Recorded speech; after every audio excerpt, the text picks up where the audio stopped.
Wake up, wake up. It's Damon Bruce, Larry Kruger with you here on Monday, June 24th. Larry, it's the last week of June. The NBA is finished. The Stanley Cup gives us a game 7 tonight. That'll be an awful lot of fun. The Giants stink. So let's talk some football. How you doing, man? I'm doing great. I can't wait to watch Connor McDavid tonight. You know, is hockey about a team or is it about an individual? Well, you know what? The Florida Panthers went up 3-0 and you thought it was all about the team. But Connor McDavid is not your run-of-the-mill superstar, and he has been awesome the last 3 games. So tonight, Edmonton in Florida against the Panthers for all the marbles. I'm rooting for Edmonton. I want to see Canada get a Stanley Cup. I'm on the Edmonton bandwagon. I have been since I saw their crowd in the Eastern Conference semifinals. The woman who showed her rack. Yeah, she's become quite the celeb because of that. Those cups overfloweth. I mean, it's between her and the Haktua girl. It's good to be on the internet, I guess. But we'll get to all that a little bit later. So here's the thing. I'm either going to get the team whose bandwagon I hopped on to win tonight, and it's an historic comeback, or the Florida Panthers win, which means they're going to carry the cup around their home ice, which is about as exciting a ceremony as you can possibly get. They've never done that. So either way, we got ourselves a game 7. I like that an awful lot. Stephen A. Smith is going to be there. I saw him this morning saying, he was talking to Shannon Sharp. He goes, the only thing I know about hockey is the puck is black. and so he's going on down there. It should be, if there's a video of Stephen A. Smith walking into a hockey arena, ESPN's officially pushing it with that. But either way, you know, Larry, I was just up in Tahoe the last 4 or 5 days. It was gorgeous up there. Great little family getaway. I was, you know, I'm pretty good at putting my phone away when I'm on vacation. I didn't see very much. So I came back this morning. I looked through all the news that I might have missed. I haven't missed much. There isn't an awful lot to talk about right now. Like, you go and Google 49ers news. Sure, certain stories pop up, but none of them are really news. It's just talk and content and filling space. And you know, we're 10 Sundays away from actual football, and that can't get here any fast enough.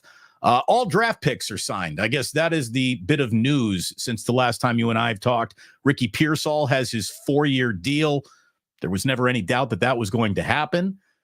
So congrats to all involved. Ricky Pearsall is officially a 49er. Larry, what do you think about that? You surprised?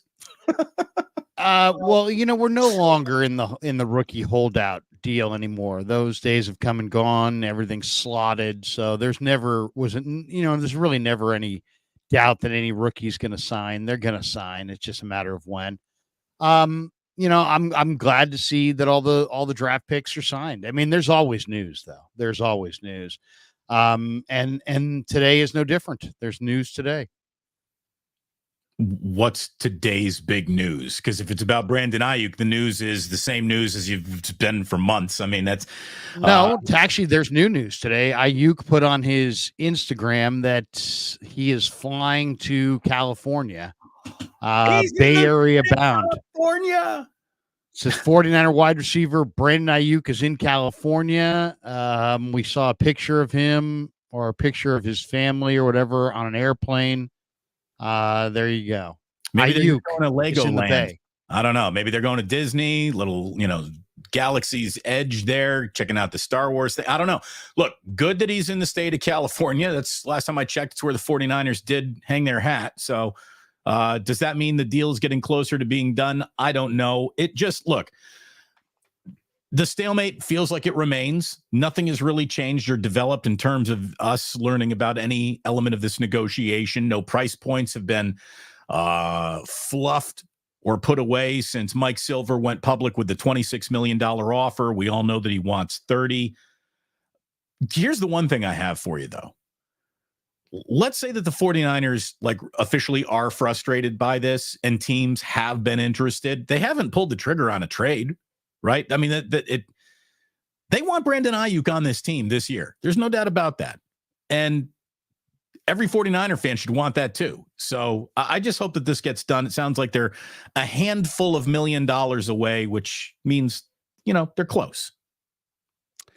I mean, who knows? Who knows what they, I don't know. I mean, I don't know if what they've offered. I don't know what he wants. I know that Jefferson makes 35 a year. I know Amon-Ra St. Brown makes 28 a year. I know that Mike Silver reported the 49ers offered 26 a year. Tom Pelissero was quoted on the NFL Network, says, if you're the 49ers, you're saying you haven't had the productivity that Amon-Ra St. Brown has. It's not that we don't want you back. If he interprets, hey, we're not going to give you $34 million a year as we don't want you back, that's fine. And that's Brandon Aiyuk's right. The reality is he's under contract for about $14 million this year with the 49ers. So, it's really going to come down to how dug in are these sides and what kind of patience do the 49ers have for Aiyuk's side. The Niners have all the leverage. They can have him play on the fifth-year option. They can franchise tag him the next couple of years. If they don't want him to go anywhere, he's not going anywhere. All he can really do is complain and tweet and put things out on social media and try to make things uncomfortable. And then the question is, how long does he want to hold out? He can't hold out the whole year and have a year accrue. So we know that's not going to be his move. But he could hold out a significant portion of time, including all of training camp, all of the preseason, and in several weeks into the season, and still have the year accrue. The question is, if he shows that he's going to the mattresses, if he shows he's going to wait till week 6 or week 8 to sign just to make a statement, do the 49ers say, you know what, we're done with you. That's it. Now we are going to entertain deals. And, that's really the question. We don't know how patient the 49ers are going to be inside their Super Bowl year. I mean, it makes perfect sense that they haven't traded him. He's their number one wide receiver. They have the cap room to sign him. They've stated over and over and over that they want him here long term. So to do anything else would be a dramatic pivot and a change of thinking. So they've been very consistent. They want him back, but it's obviously very obvious that they want him back at their price. And we don't know how much they're willing to budge. And they might not be willing to budge at all. And if they're not willing to budge at all, then it's just a matter of, okay, when's Aiyuk gonna come to his senses and come in?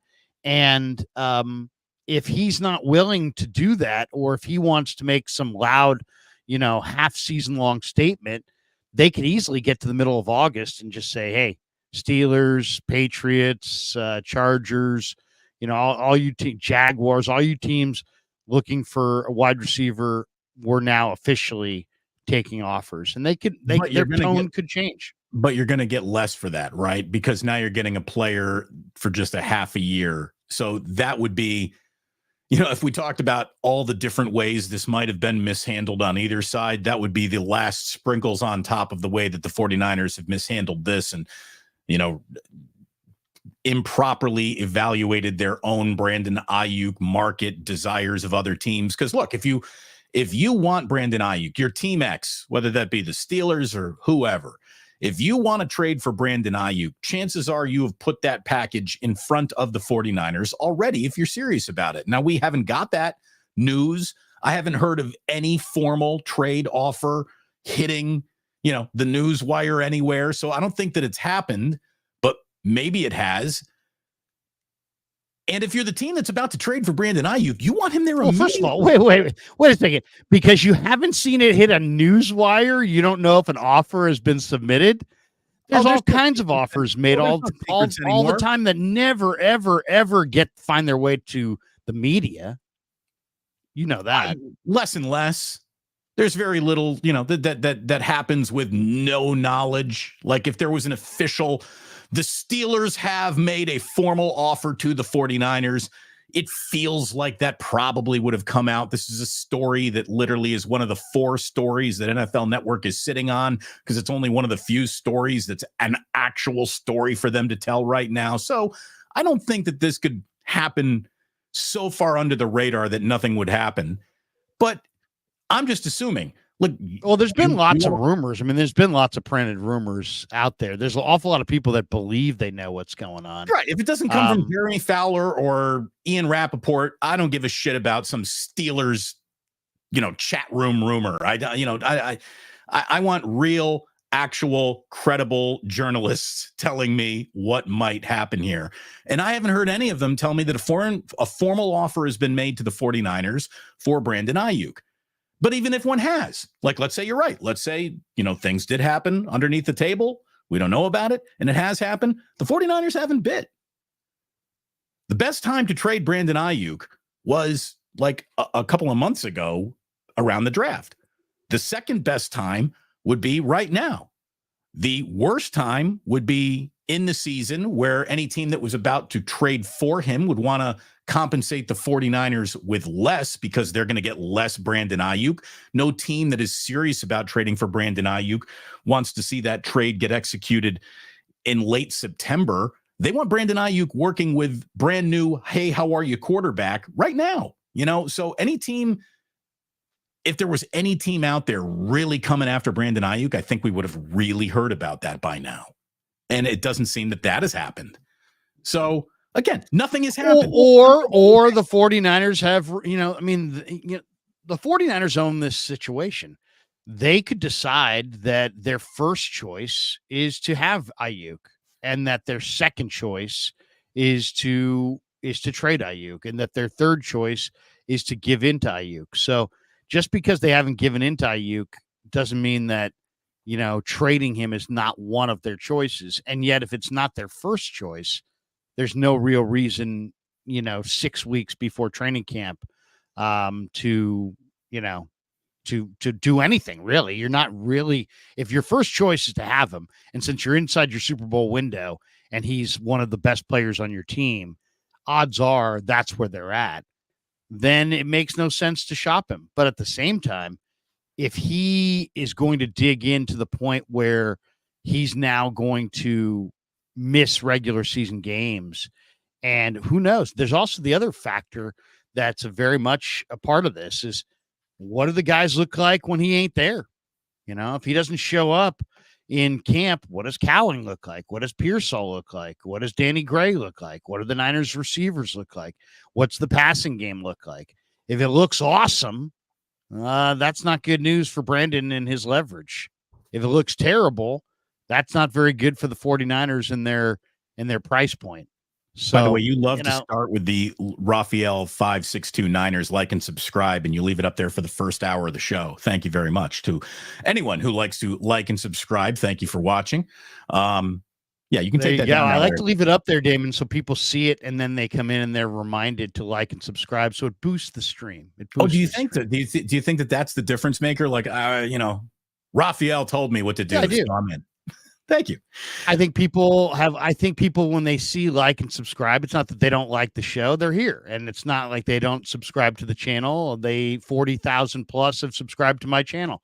But if you remind people to like and subscribe, you'll be surprised how much more they actually like and subscribe. Well, then there you go. There you go. Raphael 562 49ers. He also says, good morning, Larry, Damon, and everyone. Good morning. Raphael, it's kind of a little tradition. Raphael gets in there early and tells everybody like and subscribe. And I do usually leave it up there a little longer. Now leading on. Remind people, if you've yet to like and subscribe, please do. If you hit like, that just helps more people in the algorithm find the show. If you hit subscribe and you hit that notification bell, every time we go live, you will be notified so you don't have to miss a minute of the Krug Show or Damon Bruce Plus. Look at this. Sean Turner says, I just liked and subscribed. Did you subscribe on both channels? That's the question, Sean. Did you subscribe on the Krug Show and over on Damon Bruce Plus? I mean, either way. Dan Serrano says, hit that like, fellas. Hit that like. Let me ask you this, Larry. Dusty Gold says, we're all here, Larry. Hit the like. We all like you here in the chat. Let's say the 49ers got whatever their asking price was. And I don't want to debate what the asking price would be, but whatever X equals trade Brandon Aiyuk, the 49ers were given the X that they're looking for by an imaginary team. Don't you think that deal would then happen quickly? No, I don't think it would happen quickly because there's no urgency to get anything done. And once again, if your first choice is to have him and you're just waiting for him to, come to his senses, what do you care if he comes to his senses on June 24th or June 28th or July 9th? As long as it's, but there's a soft deadline is the report date. The harder deadline would be the first preseason game. The harder deadline would be week 1. The ultimate deadline is the deadline that he needs to report by for the year to accrue. If he doesn't report by that deadline, then he's just back where he was. Nothing changes going forward. Thinking about this only from the 49ers point of view, because for there to be a trade, there is another team involved. The other team involved would want Brandon Aiyuk there for their preseason, for their training camp, in order for the Niners to get what they would want in asking for a trade. The best offer would come with a deadline saying, we want this done quickly, right? Possibly, but not necessarily. I mean, what is the deadline? I would say the deadline then would be, he's a veteran receiver.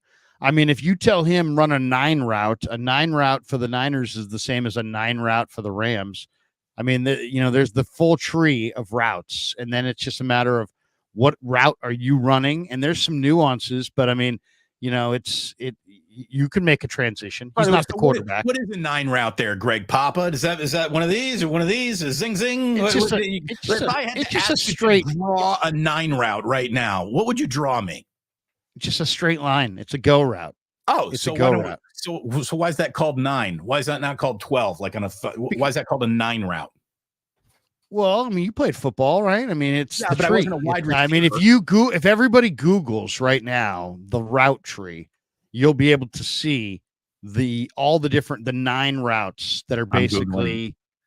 Yeah. Oh, you haven't Google the route tree. Yeah. I know what the route tree. Oh, there it is. Look at that. So there it is. So the 9 is the go route. I mean, it can be a fade, but it's a go route. The 8 is your post. The 7 route is your corner route. So, you just basically you're going downfield instead of going to the post, you go to the outside. The 8 is your dig. The 5 is your out. The 4 is your curl.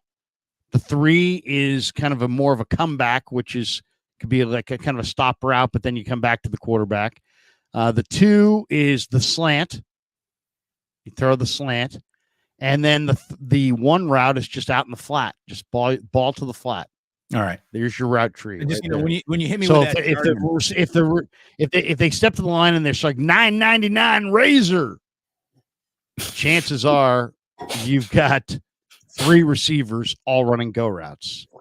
They say 9.89 razor. Then you got the X receiver running the 9. You've got the Y receiver running the post. You got the flanker running the 9. Larry, I don't route tree. I puff trees. There we go. Yeah. Thank you. The route tree, baby. You got to know your route tree. That's why when you see like they'll be talking about, let's say, a DK Metcalf. DK Metcalf, good receiver, but he doesn't run the full tree. You'll hear a guy, the problem with DK is he doesn't get separation, doesn't run the full tree. What they mean is he's not a refined route runner. He doesn't run every single route. He runs go routes, post routes. He runs a select group of routes, but he doesn't run all of them. You want to be route dynamic. All right, so Brandon Aiyuk can you want to have route refinement in your game. Route refinement is very important. You still want some chemistry with your new quarterback. I don't care who it is, right? I don't care. There's no question. Our buddy Kyle Madsen, who used to work together with us at 95.7 The Game, and now Kyle, I'm not sure what Kyle. Where is he working? Is he a producer? Sacktown Sports. He's a host at Sacktown Sports. He's doing like midday. Sacktown. Yeah, Sacktown. There you go. He's at Sacktown. He actually just sent me a DM. He was at Ike's and ordered a Damon Bruce the other day, and he shot me a little text. He said, "I just want you to know that you're in my mouth right now." I said, "Thank you. It feels good." That's creepy.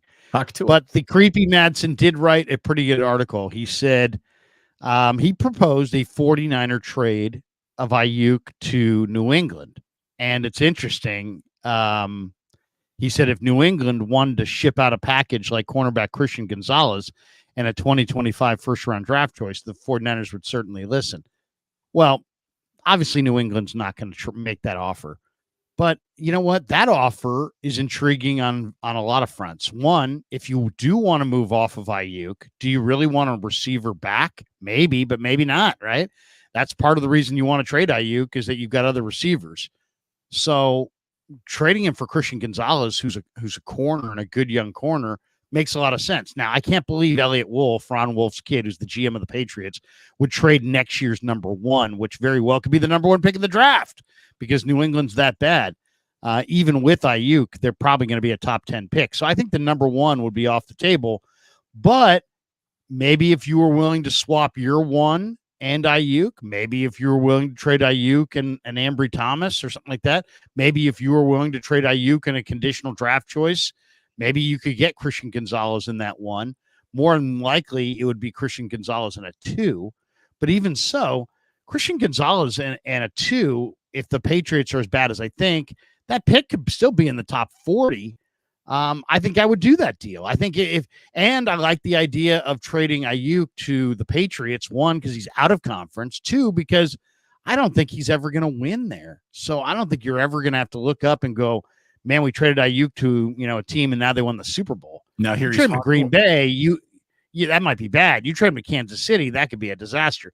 You trade him to New England, yeah, that's going to help Drake May, and yeah, that's going to, be nice for the Sports Center crowd, but the Connecticut fans and the Boston fans. But Aiyuk essentially is like sending him to New England at this juncture is almost like sending him to Siberia. I mean, he's never going to play in the Super Bowl, almost guaranteed. He very likely never makes the playoffs, or at least doesn't for at least the next 2-3 years in his prime. So you could essentially be taking his piece off the board altogether by sending him to New England. You don't have to worry about him biting you. You don't have to worry about him burning you. And Christian Gonzalez is a good corner. I'd take that. And if you could get a pick, even if it wasn't their first, even because Madsen's deal's a little pie in the sky. But if you could get their second and Christian Gonzalez, or you could get some kind of flip-flop, or they give you their first, but you give them your second and fourth and third or whatever, who knows? But that might be the best decision out there, because think about it. You're going to have to replace Trent Williams at some point. They haven't been able to replace Trent Williams. Why? Because the tackles all go in the top 15 picks, and they're never in the top 15 because they keep going to the NFC title game or better. So, it might be the smart move. If you actually don't want Aiyuk to hold out and ruin your whole season, if he's taking that approach. So again, look at this. Find the AFC team that's painless to trade him to and trade him there. So you got Drake May. Drake May knows that route tree, but he doesn't know Brandon Aiyuk. Yeah, Brandon Aiyuk knows the route tree, but he doesn't know Drake May. So you want them together as fast as possible. And if you are the New England Patriots making that offer, you put that offer on the table with a little ticking time bomb on it saying, here it is. We want Brandon Aiyuk now, not a month from now, not 3 weeks from now, not before, right before the it's definitely a factor once you get to camp. Yeah. Right now, it's like whether you have them on June 24th or July 9th, it doesn't matter. But yeah, by the time you get to training camp, hey, you want something big from us, you better let us, have this receiver in time to teach him our offense and get him in lockstep with our quarterback. So again, nothing has changed. That's why nothing has changed. The stalemate remains. I am completely convinced that if there is a $4 million gap here, you figure out a way to smooth it over. If you're the 49ers, you take the burden of that, put it on the back end of your roster, and there you go. If it costs you a little less depth on the D-line to keep Brandon Aiyuk around, that's the right thing to do. And if I can go back to today's thumbnail that Kevin made, and by the way, he put our mugs on the thumbnail today. Thank you, Kevin. Probably drives people away. This is it. This is a great shot to win the Super Bowl. They kind of have to do it this year. Everyone knows what the mission is. There is but one goal. That's it.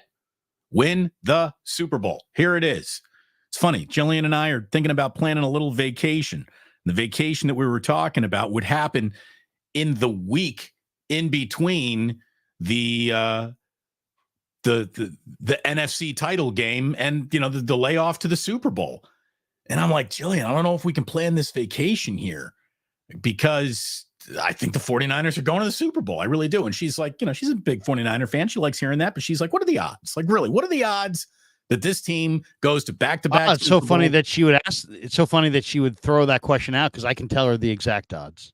What are the odds? The exact odds are 16%.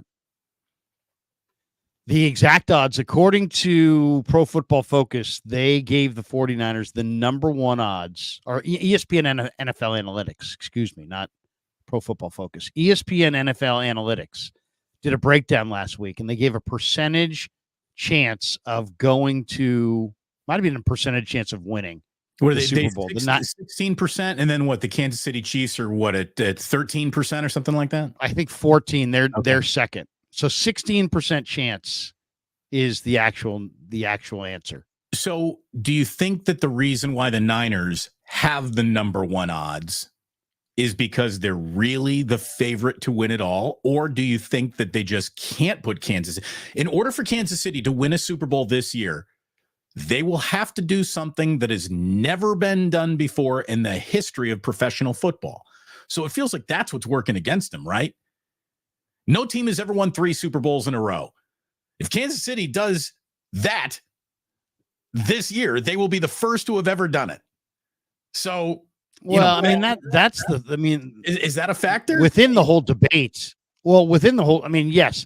On one hand, nobody's ever done that. On the other hand, Mahomes in his last 2 postseasons is like something like 17-0 or something like that, or it was like 7-0 with like 14 touchdowns and 1 pick or something like that. It's 7-0 with like 14-1.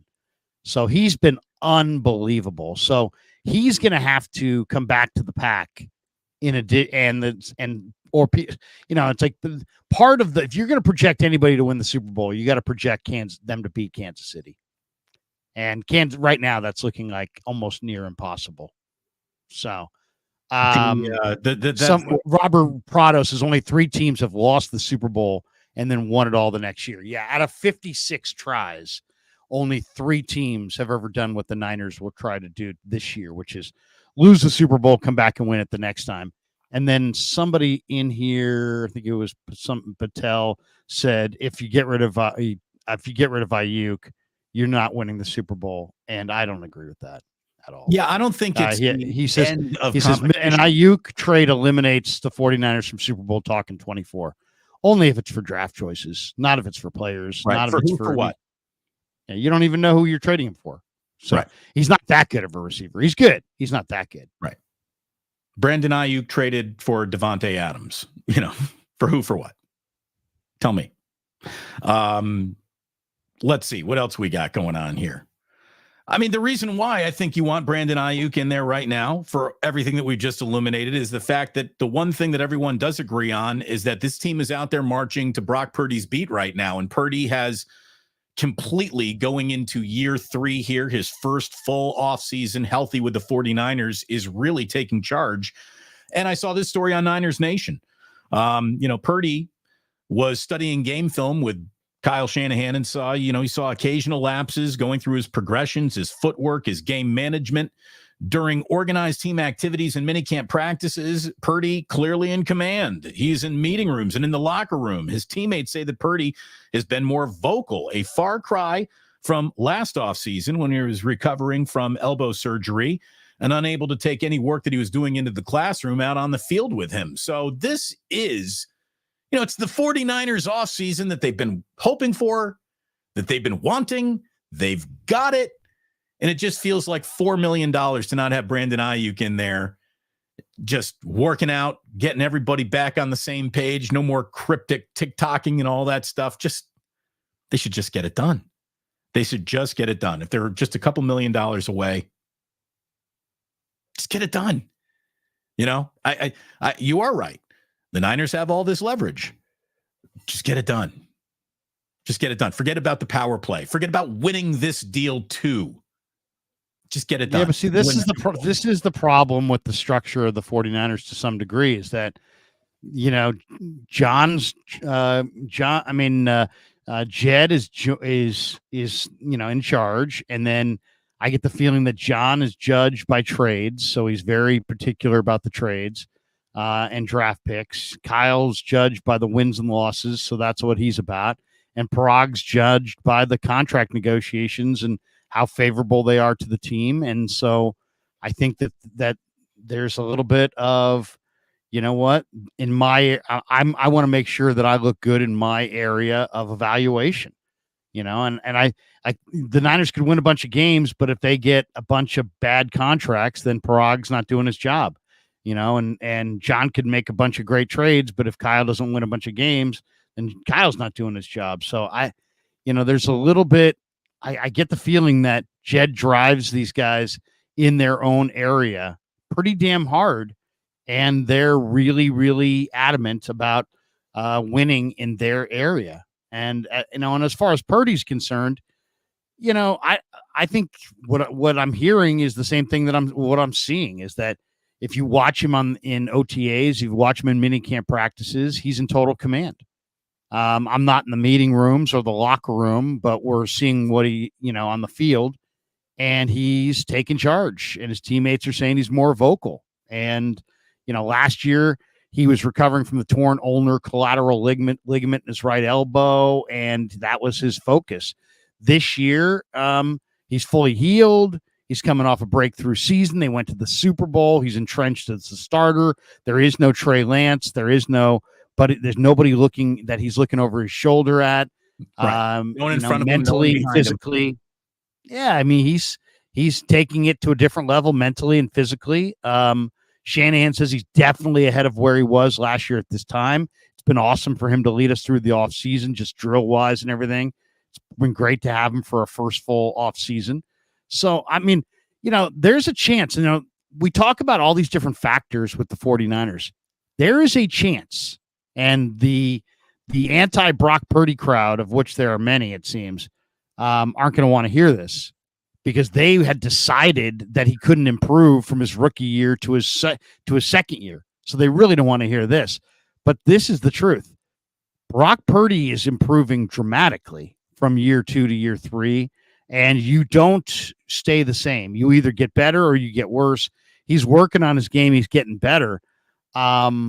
There's a chance, Damon, that his improvement alone is enough to vault the 49ers up a level and into and through the Super Bowl. So, maybe you could say it's wishful thinking, but you know what? We've all seen like really good teams derailed by a bad quarterback. This would be the opposite. This would be a really good team that's going to get an extra kick based on their quarterback being healthy and working out all off season and getting better. Well, and not that I think he's someone who's necessarily motivated by money, but there is a massive difference on the line for a decent season from Brock and a great season from Brock. If Brock has a great season, this sounds crazy. He's the NFL's first $60 million man. He'll get that. Brock Purdy has a great year this year, an undisputed great year. I don't know if that great year ends up with a Lombardi trophy, but at the end of the day, everyone, even the people who dislike him the most, all admit, holy shit, this guy's really a good quarterback.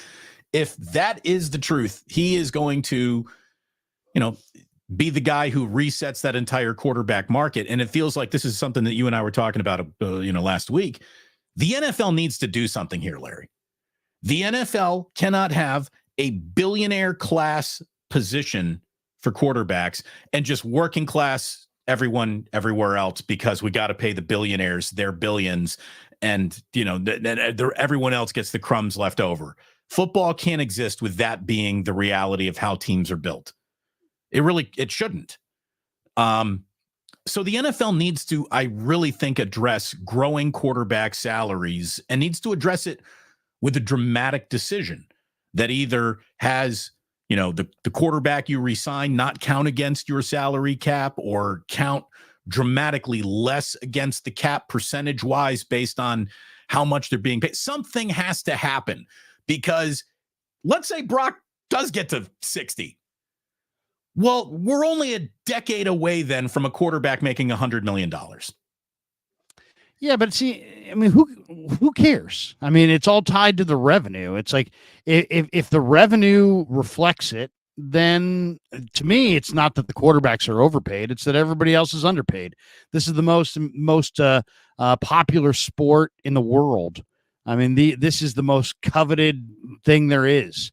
There's only so many NFL players. To me, it's not that the quarterbacks are making too much. It's that the rest of the guys are making too little.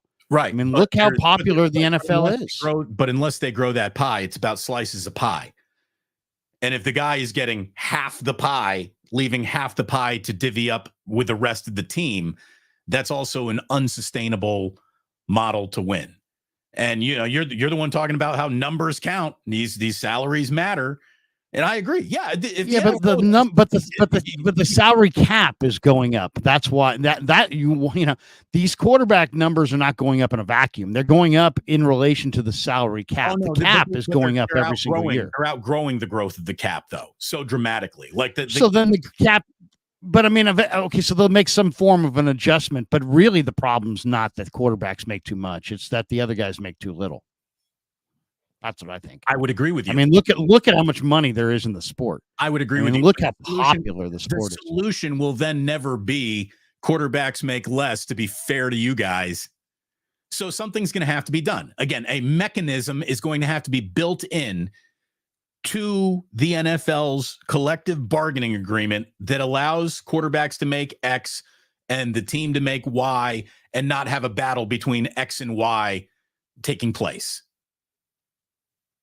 Like, sure. I mean, the NFL, look, you and I have been saying this for years. Why wouldn't the NFL grow all rosters to 70 guys right now? Why have these restrictive on competition ability to keep your own players? Why would the NFL do this?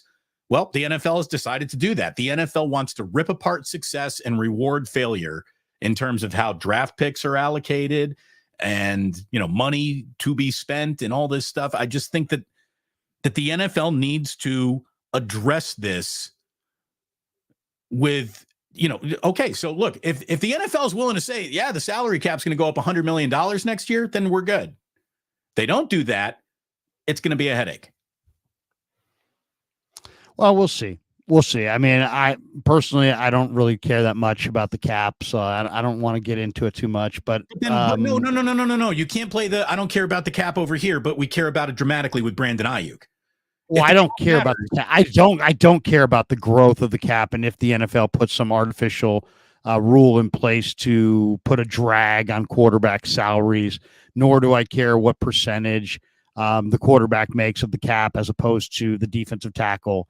I'm just saying that, to me, when you really look at the money that's in this sport, when you're talking about the money that's in this pie, we're actually analyzing the pie itself.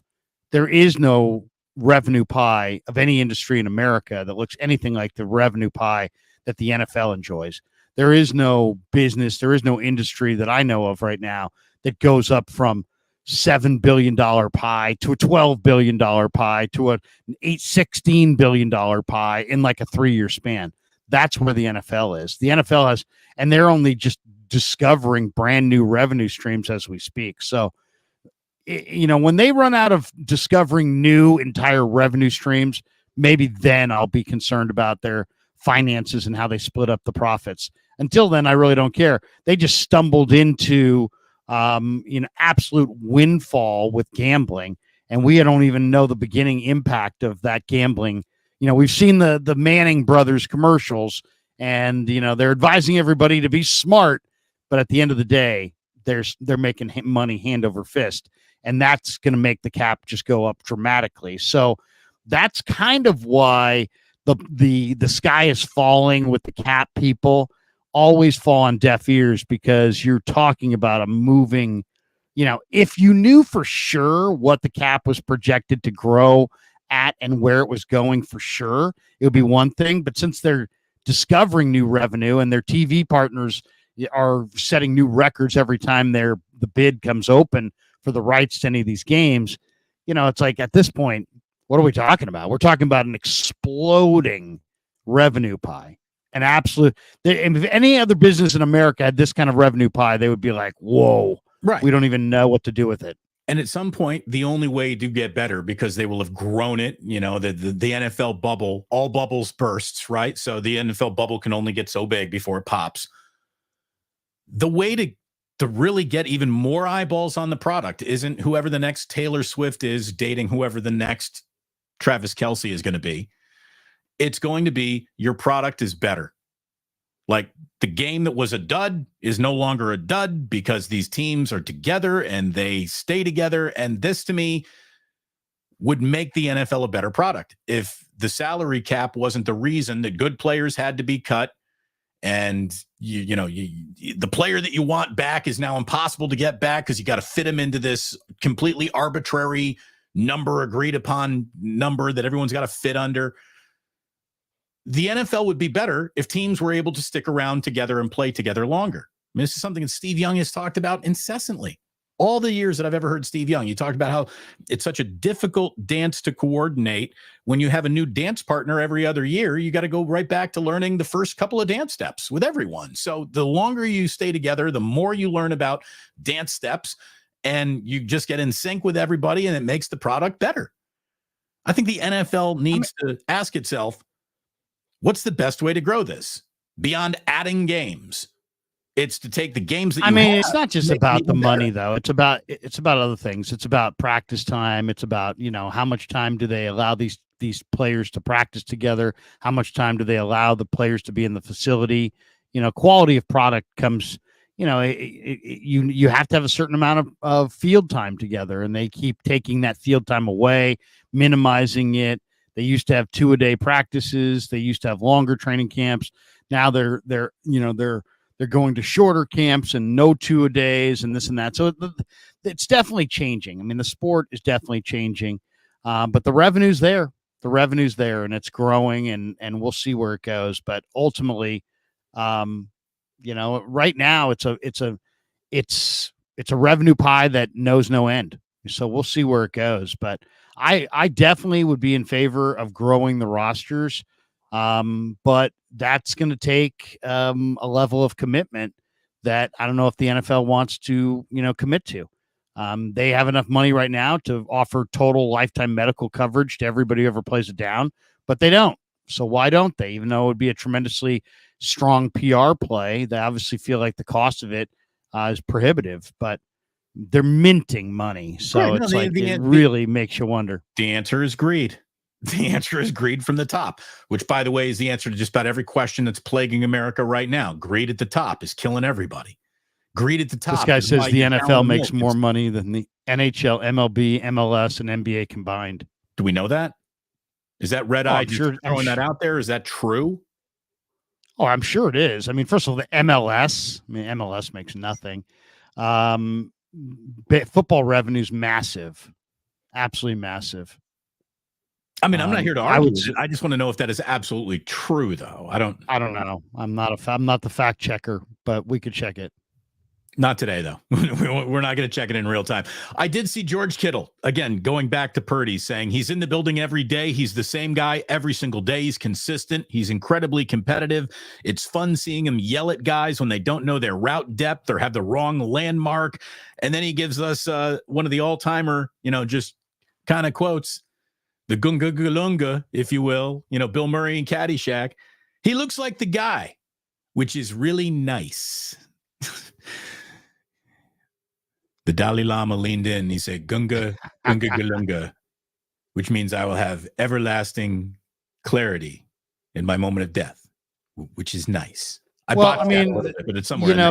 Which is nice. Yeah. This is Lee Chan of NBC Sports Bay Area got that out of Kittle. He looks like looks like the guy, which is really nice.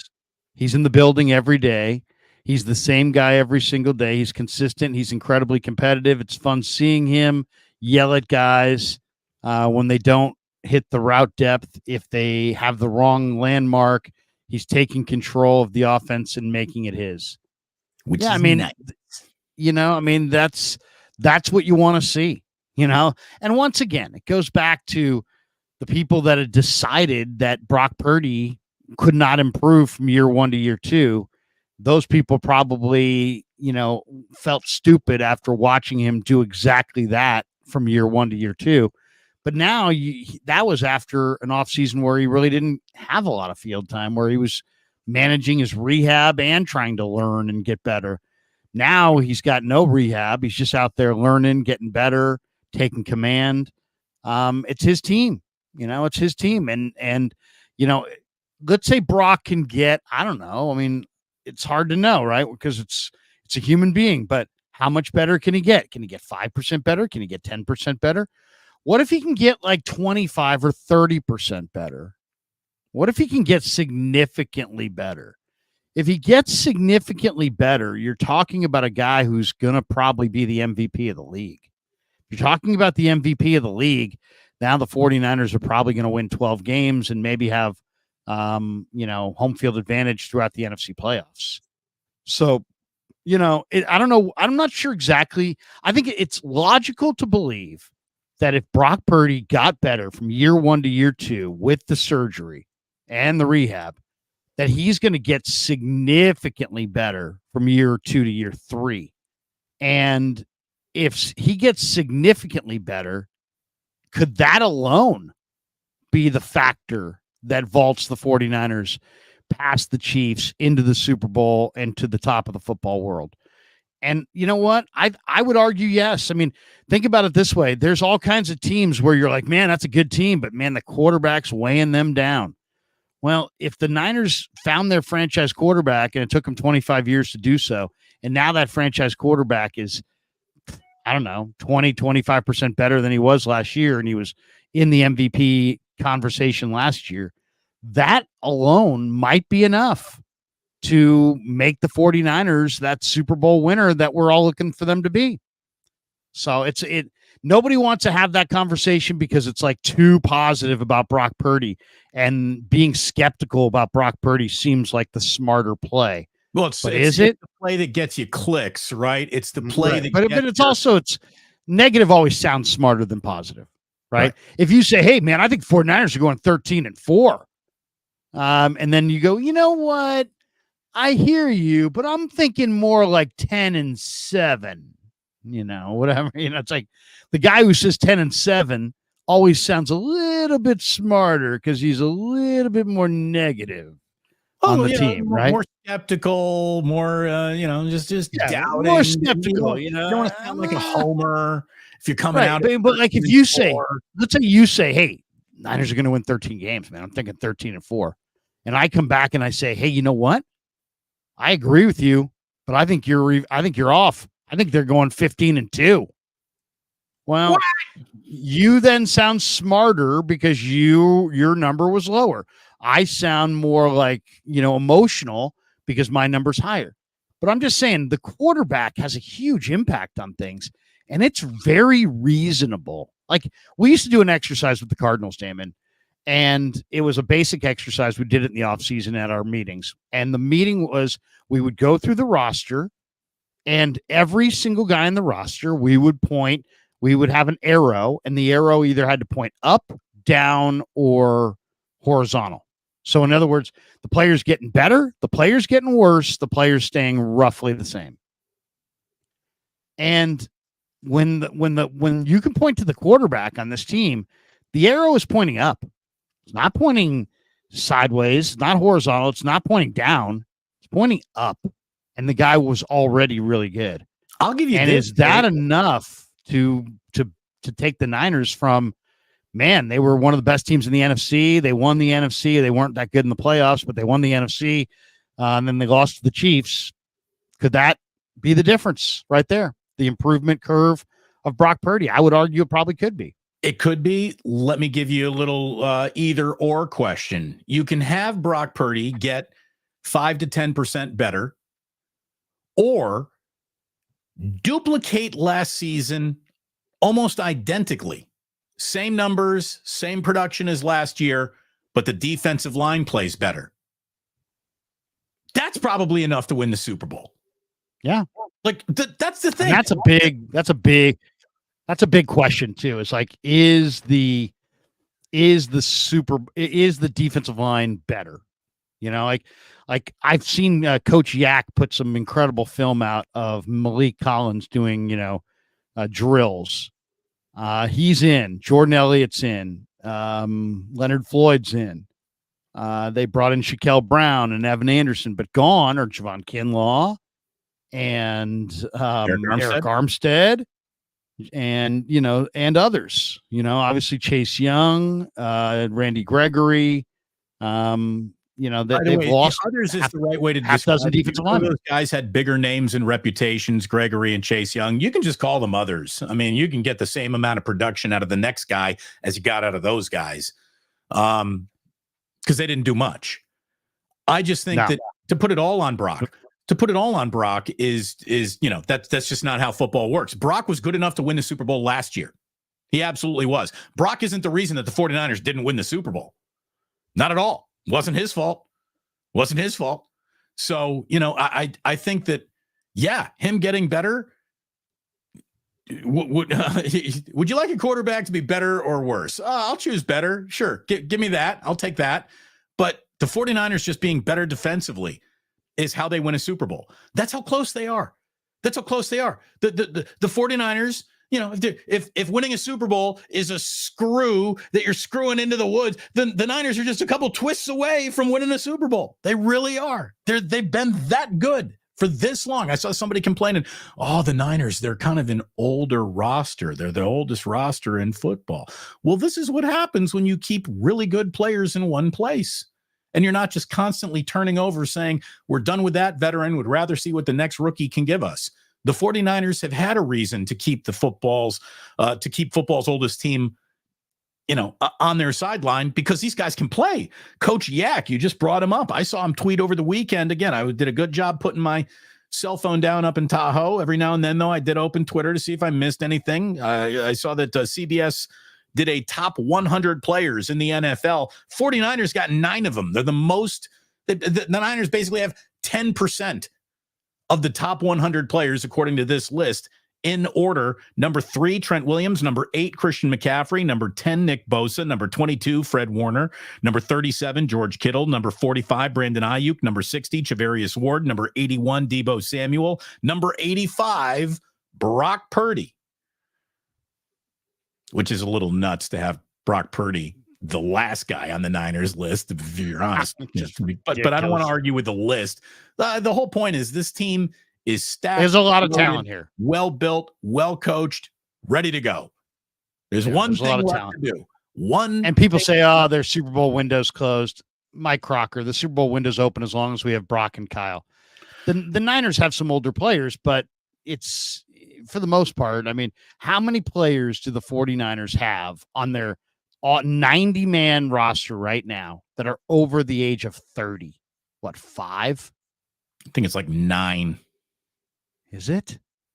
I mean, maybe they added a couple more with Leonard Floyd, a couple of the free agents. But it's not a high number. I mean, you look at the 49ers, I would say,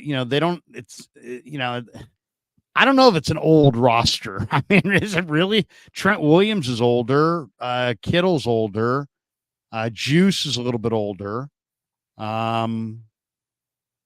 On defense, you had Tayshaun Gibson last year. He's a little older.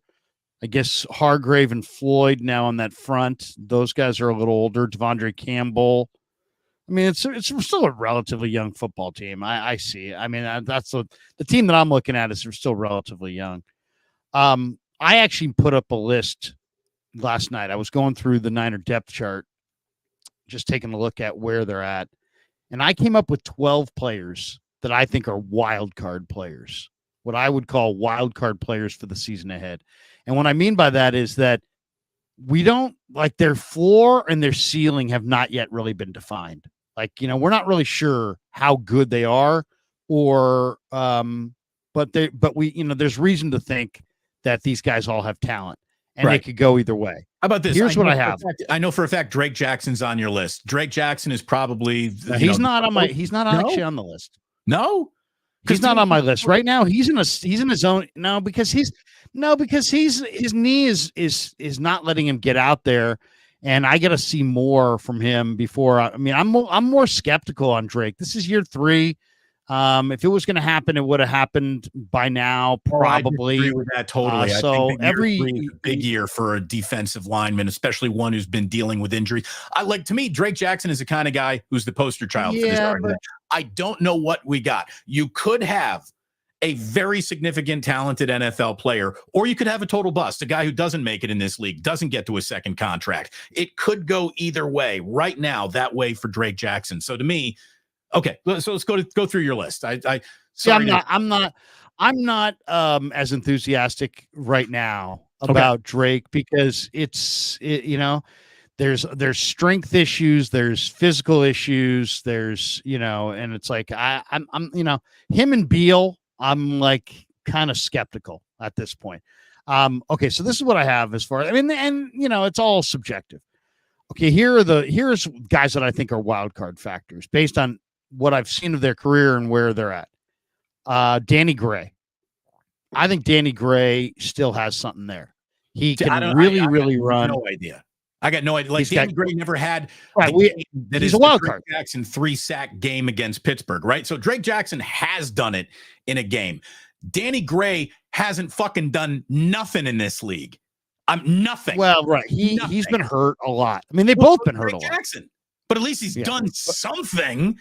Right. Danny Gray's done nothing. But not a whole lot more. I mean, not a whole lot more. Danny Gray's in a more competitive situation because he's not even been up on game day. You know, the first thing you got to do is you got to get up. If you can't play on game day, it's hard to play. It's hard to make plays when you're not playing. So he's been hurt a lot, but Danny Gray looks really good in camp and he's healthy and he's running around and he's got 4.33 speed and decent hands. Whatever. So believe it when I see it.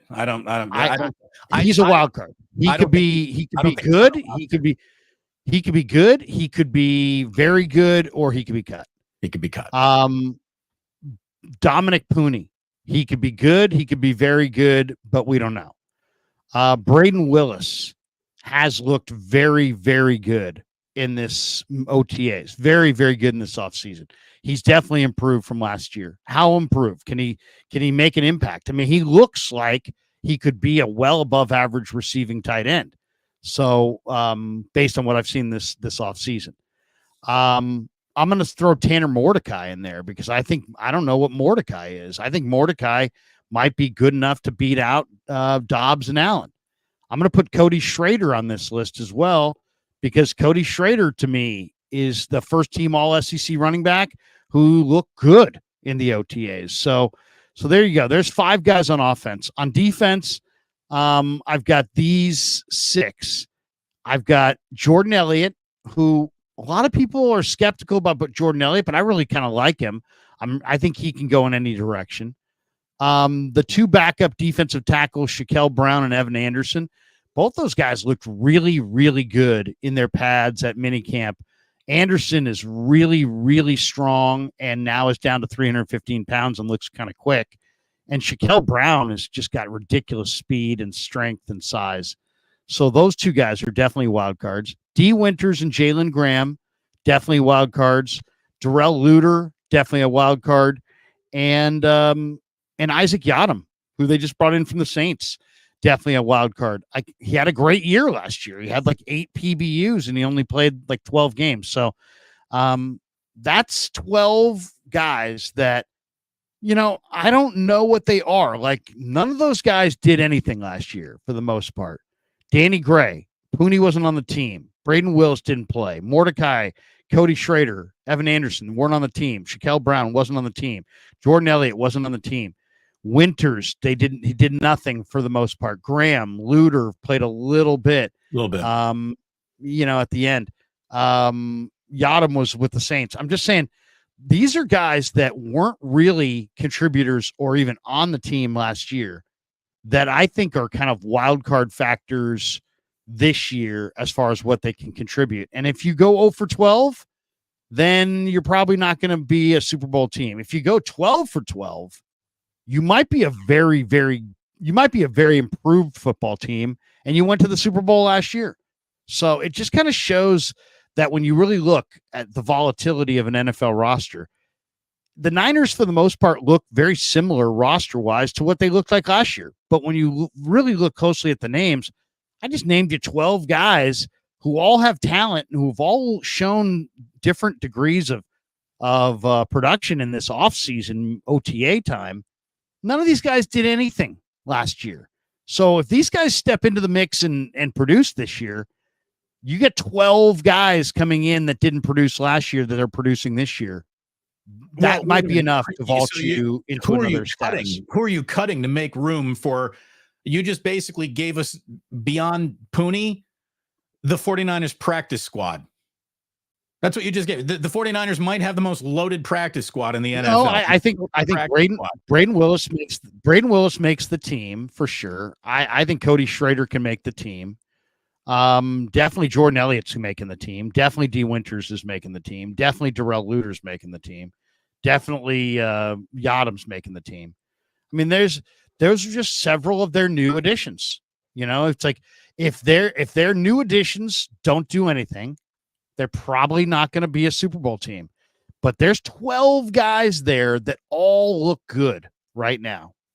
Well, that's the thing. We know the Niners. See. Like Drake, I would have put Drake on there if he'd look good, but Drake didn't even get out there. He's just out on the side running around. Those 12 guys are out on the practice field on the depth chart, and they're all looking pretty good. Yeah, but so my question is, if any of those guys come of age, they're better. Drake Jackson actually had production in a game. A real live, not really. He had one game last year. Okay, he had 3 sacks in week 1, and he basically didn't play at all the rest of the year. That's one more game than mostly everyone on your list has ever had. You know, I mean, but he's a defensive lineman, Damon. Backup defensive lineman play. Backup, wide receivers don't even get active on this team. You got Debo. Look at this team. I mean, Danny Gray's been hurt, and he hasn't been able to get active. Drake Jackson, there's been a need for him, and he's not been able to answer the bell. It's not like they're going to Danny Gray and Braden Willis. We need you. And they're like, we're not here for you. Those guys have had injuries, and they're really young players. Jackson's had some injuries, but he's also had opportunities, and he hasn't been able to make it happen. He hasn't made the most. And I'm a little worried whether or not he's got the strength and the talent to do it. We'll see. Hey, nobody's a bigger fan of Drake than me. I think I might be a bigger fan than you, just a little bit. Yeah, but look, I've talked to him a bunch of times. I like the guy. We get along great. I would love to sit there and shout his praises, but I don't do that just for kicks. I only do it if you deserve it. If he gets healthy, gets stronger, gets in the rotation, and starts to produce, then we'll start to talk about him again. Until then, I'm just going to wait. Him and Beal are, we'll see. I'll say this, even though I'm dickering over who's on your list or the validity of your entire list, your overall point is well received. The top of the roster really doesn't have that much room to get better. All you guys come back, give the Niners basically the same thing. That's Pro Bowl level production from the top of you guys. The real production, the real difference-making level of production is the back of the roster. That's a difference between the 13-win season or the 11-win season, right? The guys who you're not expecting a lot from, there's nowhere to go but up for the back of the roster. As long as the top of the roster doesn't come down, that's how the Niners get better. By raising the floor of this team with the least of its players, not the best of its players. So, yeah, I mean, they're loaded. They're absolutely loaded. The guys who don't make the 49ers, whoever the 54th man is on cut day, the guy who didn't make the team, he will be picked up immediately by another team. The Niners cut down day decisions will be signed in other NFL cities within 24 hours of it happening. So they got talent. They're well built. They are good. You said you saw something, and I hate these conversations. This is why sports talk radio sucks without you and I on it, Larry, because they have these types of conversations. 49ers Mount Rushmore. All right, what do you got? What do you got? What do you got, Larry? Oh, somebody had this week, and so it's the obvious. It's Montana Young. This is Dan's. Dan loves this. No. It wasn't. It wasn't Dan. It was Dan. It could have been Dan. It was. I saw it online, but it was Montana Young, Rice, and Lott. And I thought to myself, yeah, there's no doubt that's their Mount Rushmore right there. And I was thinking the guys who are for sure are Montana and Rice. The guys who are, a little bit less sure would be Ronnie and Steve. But I think they've got the right four, and I don't think you could really debate that too much. There's other guys who are great. There also was a NFL Network show this weekend, and I saw it last night. I taped it. Top 10 49ers of all time. And they're doing this of all, top 10 Eagles, top 10 Seahawks, top 10, they get an hour for everything. So have you seen the top 10 49er list of all time? No. And by the way, there's a lot of people saying that on your, you got to get your, Bill Walsh on your Mount Rushmore. That's obviously, we're not including coaches here. It's players. Yeah. I mean, that's the thing. I mean, where's Walsh? And then, there's no T.O. T.O.'s pretty freaking great. But then he played half his career elsewhere. I think of Bryant Young. Was Bryant Young as good a defensive tackle as Steve Young was a quarterback? Right. I don't know. They're both Hall of So Famers. Frank Gore run for more yards than anyone else in a 49ers uniform. But I'm going to tell you right now, Christian McCaffrey's a better football player than Frank Gore ever was. So, well, and not to mention Roger Craig. Not to mention a guy named Roger Craig. So this is the top 10 Niners as they had him on the show. All time. All time. This is all time. All time. Do you want me to go from 10 to 1 or 1 to 10? No, go from 10 to 1. Okay, number 10 on the list, top 10 49ers of all time. Number 10, Frank Gore. Number 9, Charles Haley. Number 8, Dwight Clark. Number 7, Roger Craig. Number 6, Patrick Willis. Number 5, Steve Young.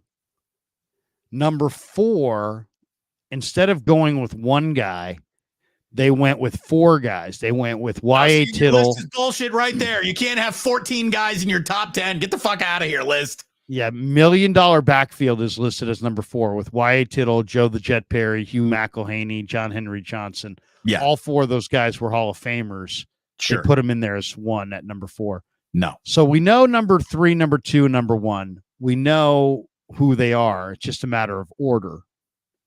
How would you have 1, 2, and 3 greatest Niners of all time?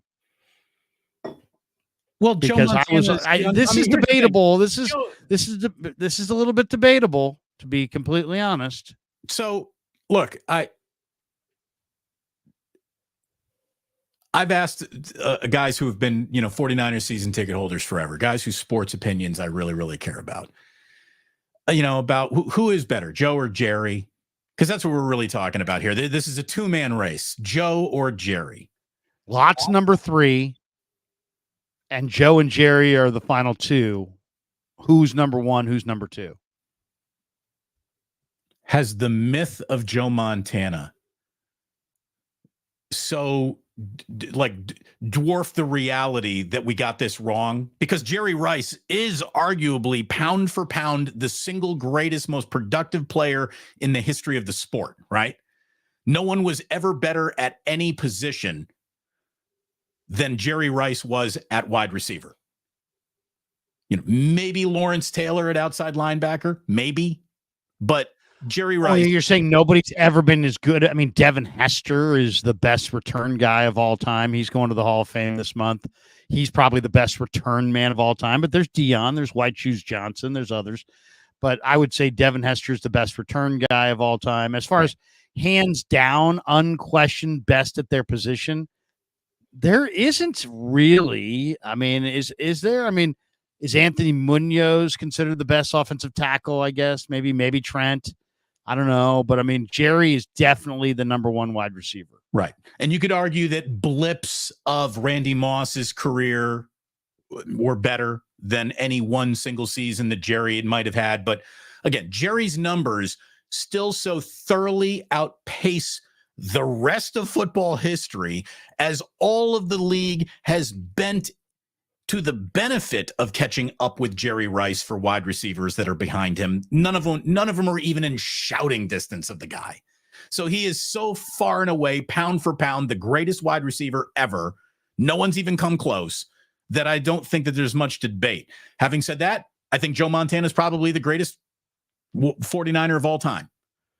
And it's not it's Joe Montana. It's not just my nostalgia that does that. A buddy of mine, I got to introduce you. You guys would get along so well, Larry, and he loves you because he's a big KNBR guy when we were on it in the heyday. His name is Phil Spiegel. He runs the Holbrook House and big USF Dons guy, great guy, guardsman, Phil Spiegel, really good friend of mine. And I was talking with him about that. Like Phil and I could do a podcast. Like that's how much he knows about sports for a guy who works in bars and restaurants. He is a walking Bay Area, specifically 49ers and Giants historian. The two of you would be on the same page. You'd be best of friends. And I asked him, I was like, what is seriously just Joe Montana? There's everything I think I know. What do you think you know? And he's like, all I can tell you is that he won under any and all conditions. Like however he had to go about winning that game, that's what Joe Montana would do. Where things needed to be right for Steve to really win every game that was a big game he was in, where Joe could make Shinola out of total shit. And he did in that, in the classic, the catch to Dwight Clark. Joe Montana sucked that day. I mean, Joe was Joe before Joe was Joe. I mean, and this was a debate that happened a lot when he played because Walsh was so great. Did Walsh make Joe? Did Joe make Walsh? And there were people that would make their arguments on both sides. Well, hey, we did it again with Walsh had a nice career, but Joe Montana was Joe Montana before he was a 49er, and Joe Montana was Joe Montana after he was a 49er. And so Joe was the comeback kid at Notre Dame. Joe was a great player at Ringo High School. Joe was awesome. And the Niners had Steve DeBerg. DeBerg had an awesome arm. He was a huge guy with an incredible arm.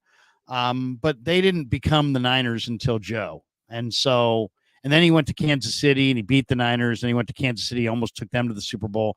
Joe Montana, was the difference. I mean, Walsh had a great offense. Walsh was a terrific coach, taking nothing away from Walsh. Walsh's tree is the best.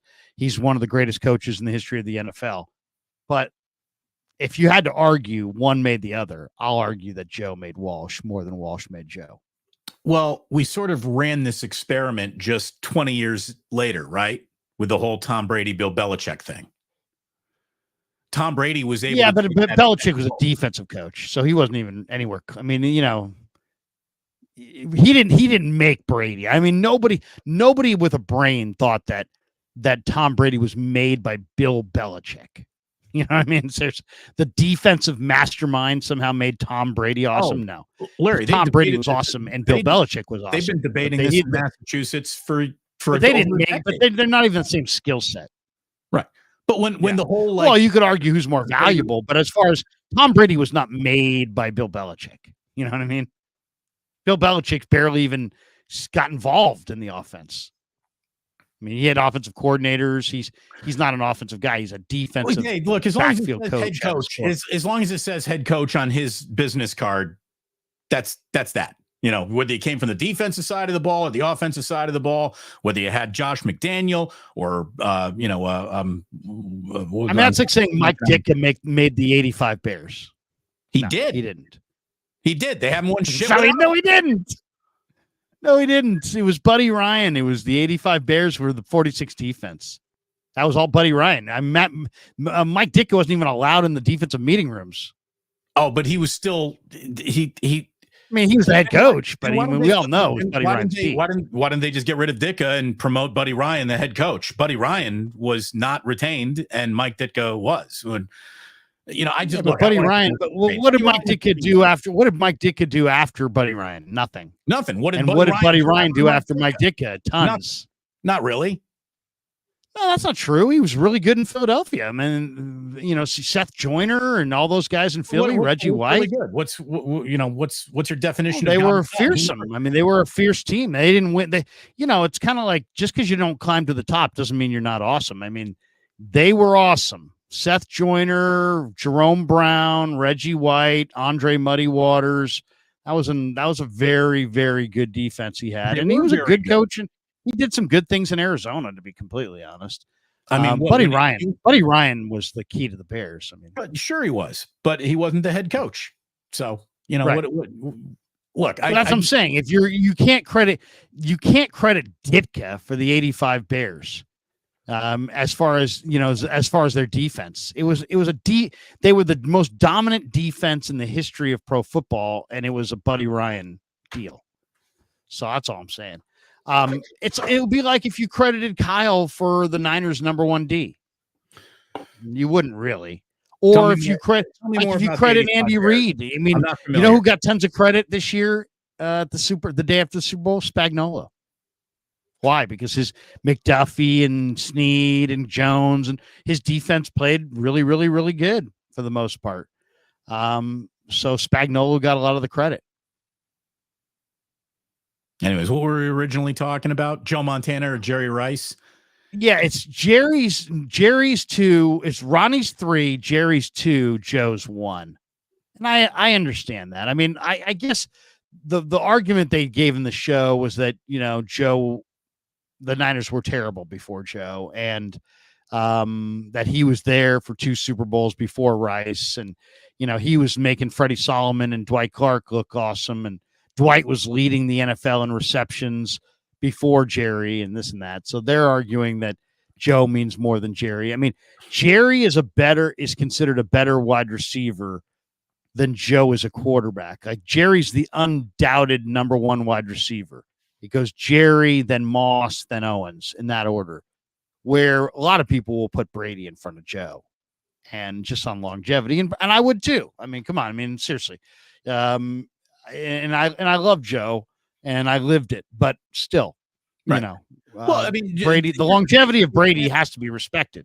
You can't evaluate Joe Montana just through his statistics either, or else he's, there's not a lot to buoy. He's the best of all time, just looking at his numbers, because the game has changed so much.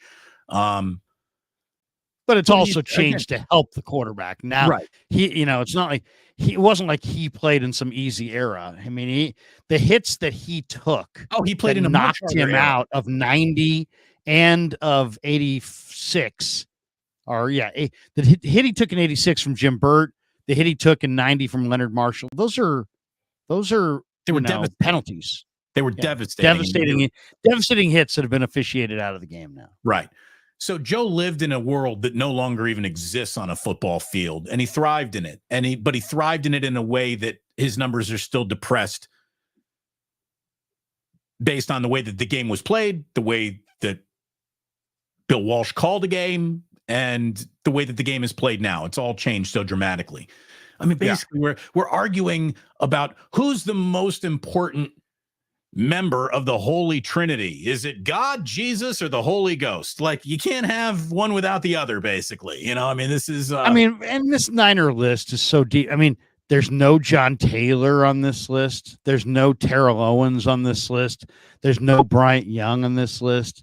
There's no Dave Wilcox. There's no Deion Sanders. Hey, these guys played for the Niners. George Kittle right now is the greatest tight end in 49ers history, without a doubt. There ain't no Aiyuk on this list, that's for sure. Brandon Aiyuk's not on the list. No Debo. Debo's not on the list.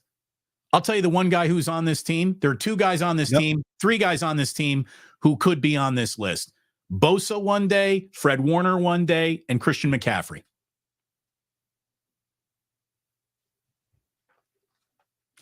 I don't know. I mean, where? I mean, who's coming off?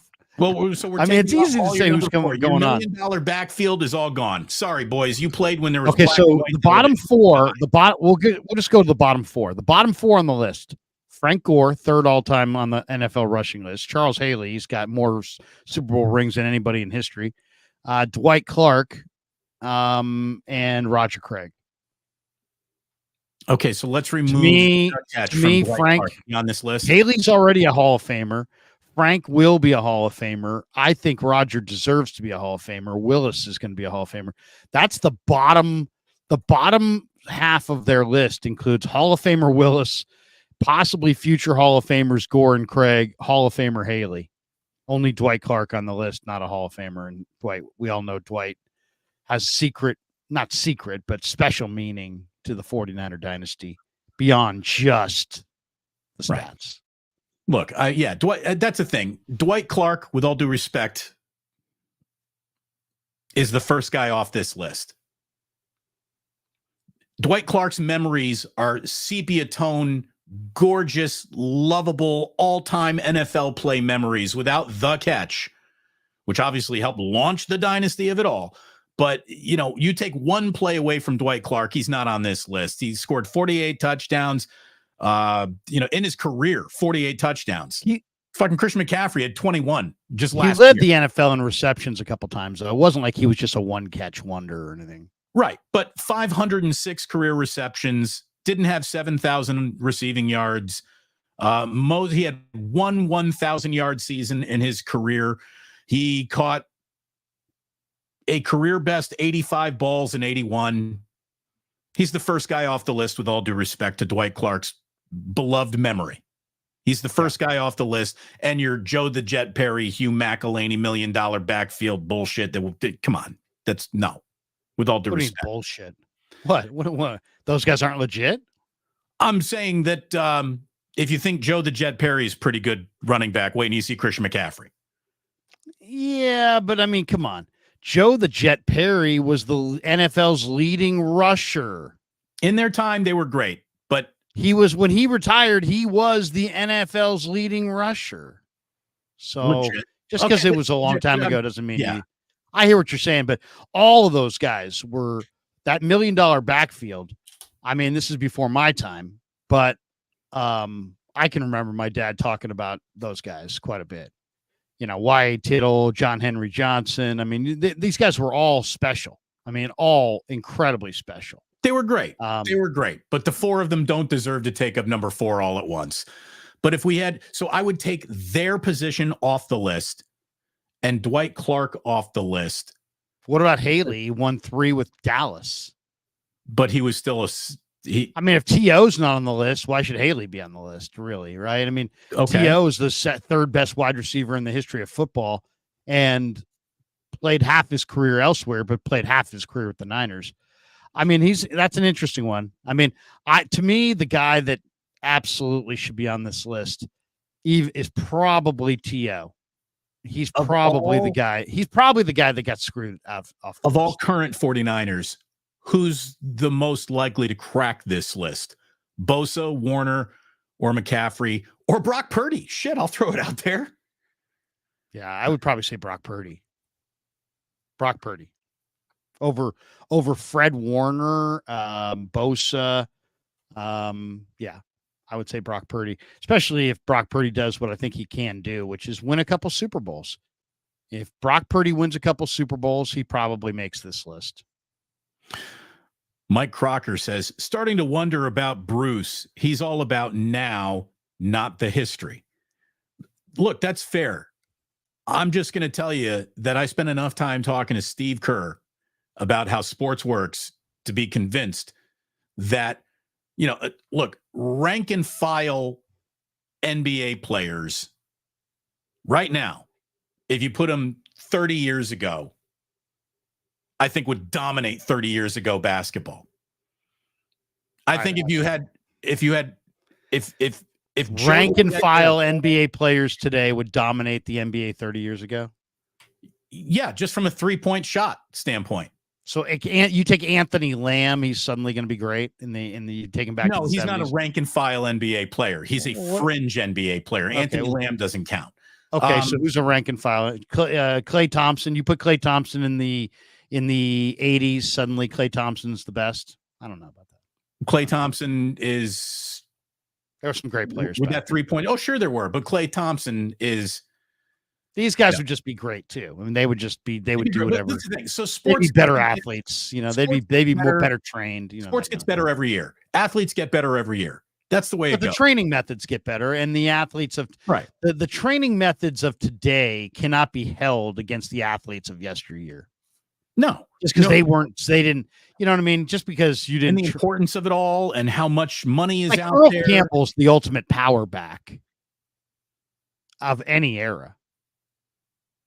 To me, Earl Campbell is one of the 2 or 3 best football running backs I've ever seen, and yet, you know, I mean, he had a short career. You can't point to numbers, but how much better? Like the power back. What about Mike Allstott? You want to talk about a power back? But not Earl Campbell. Allstott was like, you know, Dexter Carter compared to Earl Campbell.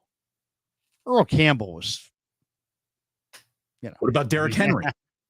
Derrick Henry's pretty damn good, man. Derrick Henry is a scat back compared to Earl Campbell. Earl Campbell was special, but I'll tell you, Derrick Henry. Earl Campbell was crazy. Here's the thing. I guess Tyler Rose. I mean, think about Jerome Bettis. Like, I think of like you know, if you want to say Derrick Henry's kind of like Jerome Bettis, I'm with you.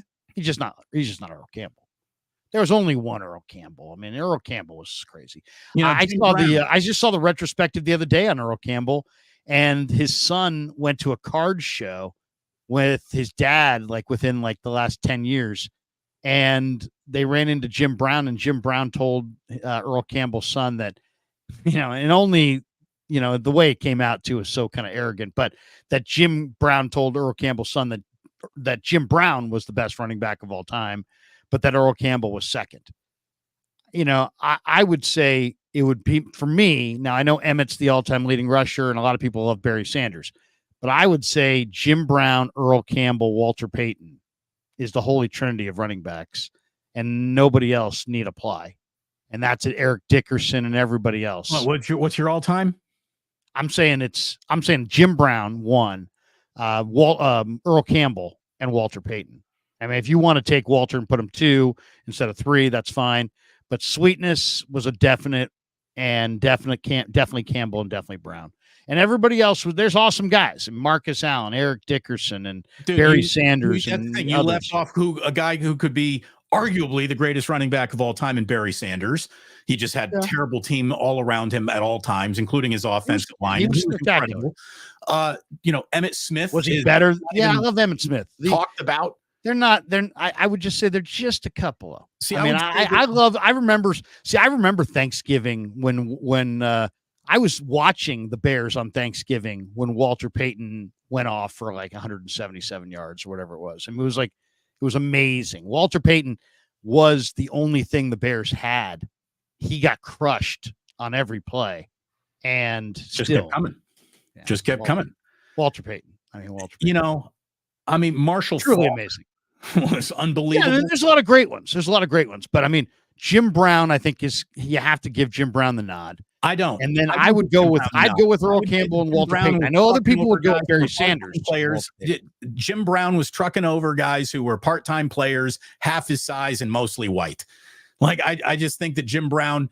He also led the league in rushing every year of his career, and you can't blame him for when he played. I mean, there are people that want to take down Babe Ruth and say, well, he didn't play against, the best players of the day. But at the same time, they want to take Babe Ruth down for not playing against the best players. They want to say that Josh Gibson could be one of the best players, but Josh Gibson didn't play the best players of the day either. So it's like we'll never really know, who was actually truly the greatest. But what we don't know for sure is that Ruth didn't play against black players and Gibson didn't play against white players. Right. And I know that neither of those guys saw a single 95-mile-an-hour fastball in their careers, probably.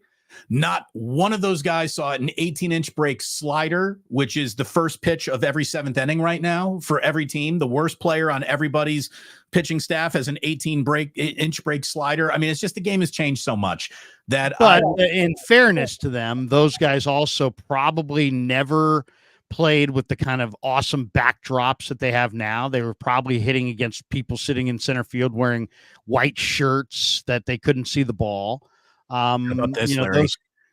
Those guys played in with lights that were kind of like, mediocre and were borderline darkness. Where's O.J. Simpson? What's that? O.J. Simpson. On what list? Greatest running backs of all time. He's high. He's way up there. I mean, he's really, really high in that list. But he's not Walter. He's not Jim Brown. Yards in a 14-game season. That's insane. Yeah, well, John Henry Johnson had 1,000 yards in 12 games, I think.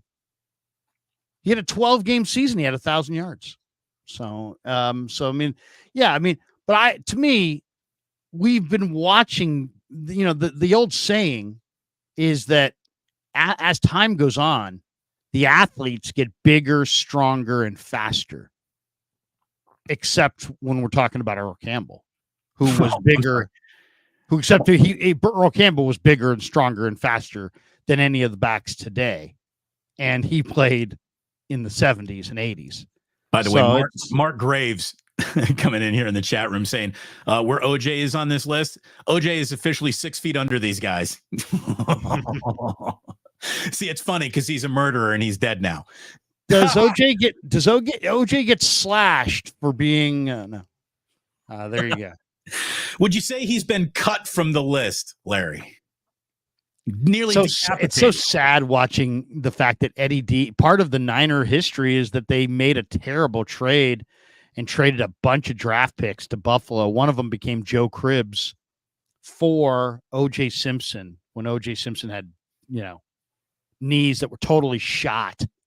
I mean, that was one of the worst trades of all time. We talk about Charles Haley getting sent to the Cowboys, but for the Niners to trade all those draft picks to Buffalo for beat up O.J. Simpson, that was not Eddie D's finest moment.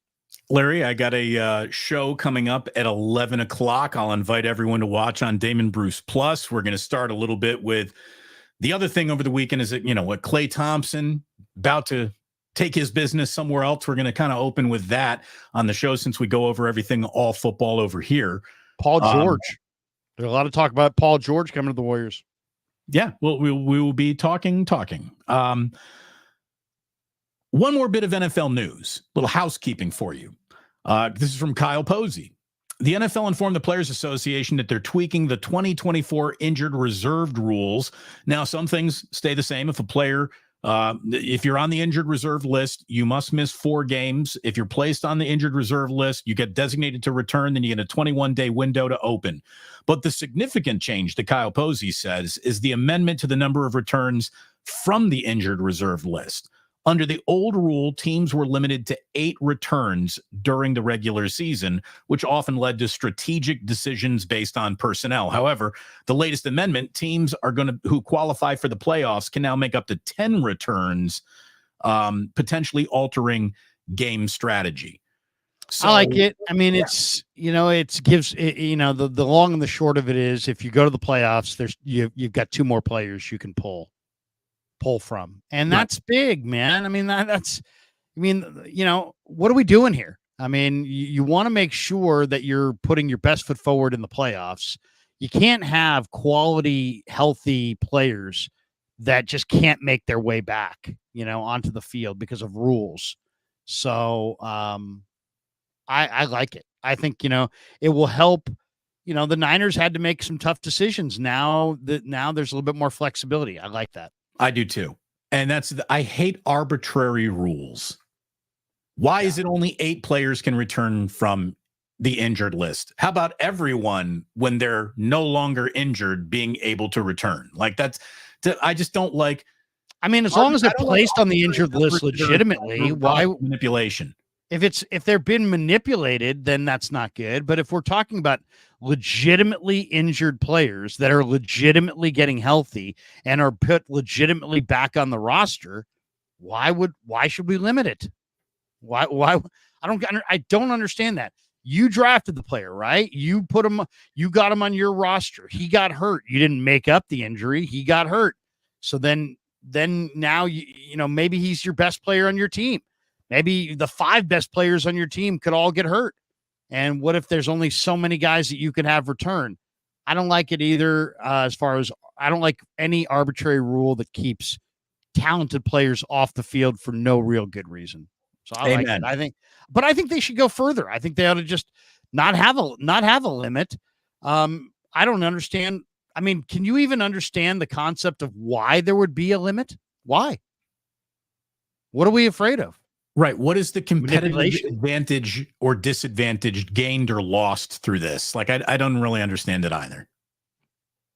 But anyway, so there you go. Nobody ever does that. Nobody. The one thing I think I can say confidently is that NFL teams do not just randomly put players on the injured list when they're not injured. It's right. Not like baseball. No load management in football. Right. I mean, I do think that there is some manipulation at the end of camp for guys like Cam Latu, where it's like, dude, you're going to be cut unless you're hurt. If you're hurt, we put you on season-ending IR. You basically get a redshirt year. If we cut you, you're anybody's ball game. So I do think with talented young players that aren't ready to make the team, I'll give you an example. This summer is a good example. Look at the Niners running backs. They're probably going to keep 5, maybe 6. CMC, Juice, right? For sure. Then after that, you've got Mitchell, Mason, Garendo, Schrader, and Patrick Taylor. So you actually have 7 right there. So I like if you told me that Garendo, let's say Schrader looked great and Garendo just looked pretty good. Garendo's going to get hurt at the end of the preseason just to make sure that he goes, they're not going to waive Garendo. I don't buy that. I think they're going to stash Garendo if the other backs look good. And well, yeah, I mean, I think that's how you do it. You stash them. Right. Roster manipulation to just retain your own players before the year begins is something that probably happens. But again, the NFL should just do away with that nonsense. How about this? Your practice squad isn't straight up. Grow the practice squad by 10 more guys. Let 10 more 26 or whatever, 16 squad. Now. Sure. So grow your practice squad to 25, 26, and then have you get to basically reserve, because if any team signs a player off a team's you can sign anybody off anybody's practice squad. Right. If you're as long as you put them on your active roster, it can't be lateral. If you are willing to make a practice squad player on another team a part of your active roster, you can sign that player today. The league should expand the practice squad to 25 guys with 10 or 12 of them designated as you can't come get them. Yeah, make it more of a developmental type league. And now this is a conversation we were having 3 weeks ago, right? Well, and it will make the league better in time. There's arguments for and against, of course, according to the players, because you want to make sure that good players get on the field. You don't want guys stashed and not utilized and stagnating. But I agree, it's better for the long-term interest of the sport that there's a little bit more roster continuity than this. I was a Bill on Thursday. I'm a Chief on Friday. I'm a Lion on the following Tuesday. I don't think that's necessarily a good thing. Right. We do have some star chats. Steve Young over and over again. Steve Young, continuity, keeping players together. It's good for football. What do we got? Let's do our starred chats, and then I got a boogie. Okay. Gold Tau says 18 players over 30, 6 more than any other team. Yeah, but go name them. Name them, Gold Tau. They're all guys that you would want on your team. And let me tell you what's also happening here. But not just on your team. There's also a lot of scrubbinis on there, too. There's also a lot of guys that are like, Eric Saubert is one of those guys. I mean, is Eric Saubert even going to make the team? I mean, right. I hear what he's saying, but the reality is your window is tied to your head coach's age, your quarterback's age, and your roster should be great as far as your roster age. I mean, I can Well, let me sit tell there you and what play this game also- right now, but I mean, who's old? Who's old on the Niners? Trent. So I saw this really interesting article that was talking about how the average American family makes $60,000 a year, whatever the number was. But if you took 10 American families, the 10 wealthiest families out of the equation, that goes into what is the average American family, but you left the 10 most richest families in America out of this equation, the average American family is now making $50,000 a year with just 10 families being involved. So the number is not really reflective of reality. Let me tell you what's going on here too. To average 18 players over 30, 6 more than any other, bringing up the 49ers average age is a guy like Ricky Pearsall. Ricky Pearsall's 24. That's old for an NFL rookie. So a guy who hasn't it's also these guys off the bench. I mean, give you Chris Conley's over 30. Okay. There's one right there. I mean, there's a guy he's on the team. He's over 30. Does he ever play? No, but he's over 30 and they just added him. Super Bowl, I'll tell you that much, Chris Conley. Salute. Eric Saubert's 30. Eric Saubert probably doesn't even make the team. Yeah. I would say of those 30 plus age guys, I bet you only half those guys make the team. We'll see. I mean, maybe the 49ers are not an old team. They're not an old team. I mean, here's the thing. They're mathematically the oldest team in football, but they're not oldest team in football as the way to oldest team in basketball now relates to the Golden State Warriors. Right. The Warriors, Steph, Clay, Draymond, they're old. Chris Paul, he's old. The Niners starters go all the way down the list. The only old starters the 49ers have are Trent Williams, John Feliciano, Kittle's 30, Juszczyk. On defense, Leonard Floyd. Right. Here's the thing. Are you going to say that 20? That's the entire team. Everybody else is under 30. Right. That's starting. Think about that for a second. I just went through the entire team. Over 30, you've got, is Devondre Campbell? How old is Devondre Campbell? Yeah, he's 30. Okay, so Devondre Campbell, over 30 starters on your team. Devondre Campbell, Leonard Floyd, and is Malik Collins? No, he's 29. So those two guys, Leonard Floyd and Devondre Campbell, are the only guys on your defense over 30. On offense, it's Juice, Kittle, Feliciano, and Trent. That's it. Right. Outside of Feliciano, no player here would you even want to trade someone else for, basically. So I'm saying that the age comes in when you start making these pickups. You picked up Chris Hubbard. Guess what? He's over 30. You picked up Chris Conley. Guess what? He's over 30. You know what I mean? You picked up, some DBs. Rock Ya-Sin. How old's he? Well, he's actually 28. By the way, you know who's also skewing this? Trent Taylor. He's Trent 30. Taylor. There you go. Trent He's Taylor. 30. So they picked up 3 bench warmers that are all over 30, and now they're old. Blood Moon says, how hot will Parag's seat be for failure with BA? It won't be. It won't be. No. But Parag Morante is on lifetime scholarship as far as Jed York is concerned.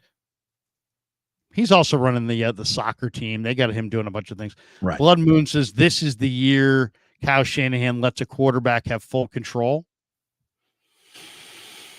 I mean, I think that whatever, dude.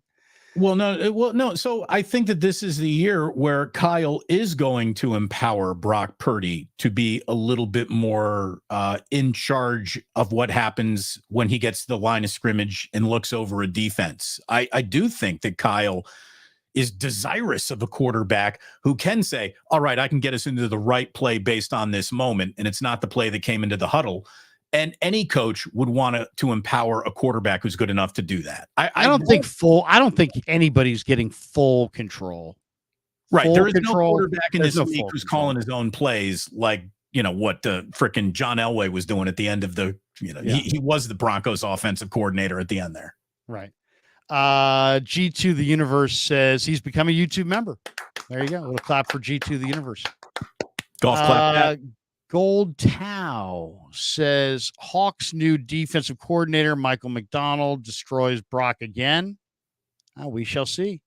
He had a little help. He had Hamilton, and he had Queen, and he had Roquan, and he had, Matabuke, and Seattle doesn't quite have that same defensive personnel. G2 the Universe, member for 20 months, as Larry shares his predictions. I bared witness to Larry's prediction on Purdy when he was still truly Mr. Irrelevant. Thank you, G2 the Universe. And Michael Alanis says, good morning, Larry and Damon. Does stopping the run concern the both of you? Hargrave this far in his contract has been a disappointment. I mean, Hargrave has been a massive disappointment. Are you kidding me? I'm very disappointed in Hargrave. Yes. To me, the 49er, the question was, is run D a problem? Yes. I would say if you said to me, what are the 49ers like? And I played this exercise the other day with Dieter. I said, Dieter, if I gave you $1 million ticket on the 49ers to win the Super Bowl, so you're invested. You're as invested as John Lynch. You're as invested as Kyle Shanahan. You're invested. You got $1 million ticket in your pocket on the Niners to win the Super Bowl.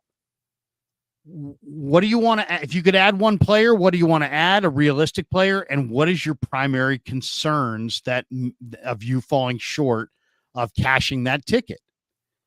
And I would say that it's the run D would be my number one question.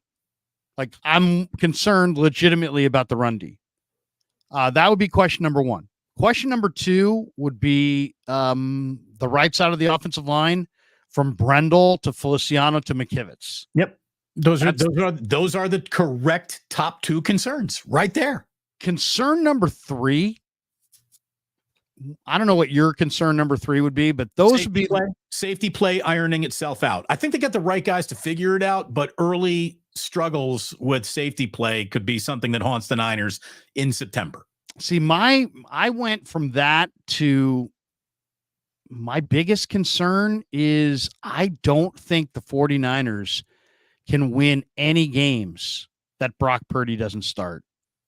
I don't believe in Josh Dobbs. I don't believe in Brandon Allen. And obviously Tanner Mordecai is brand new and there's not a lot of track record there. I like what I've seen, but he's an undrafted college free agent.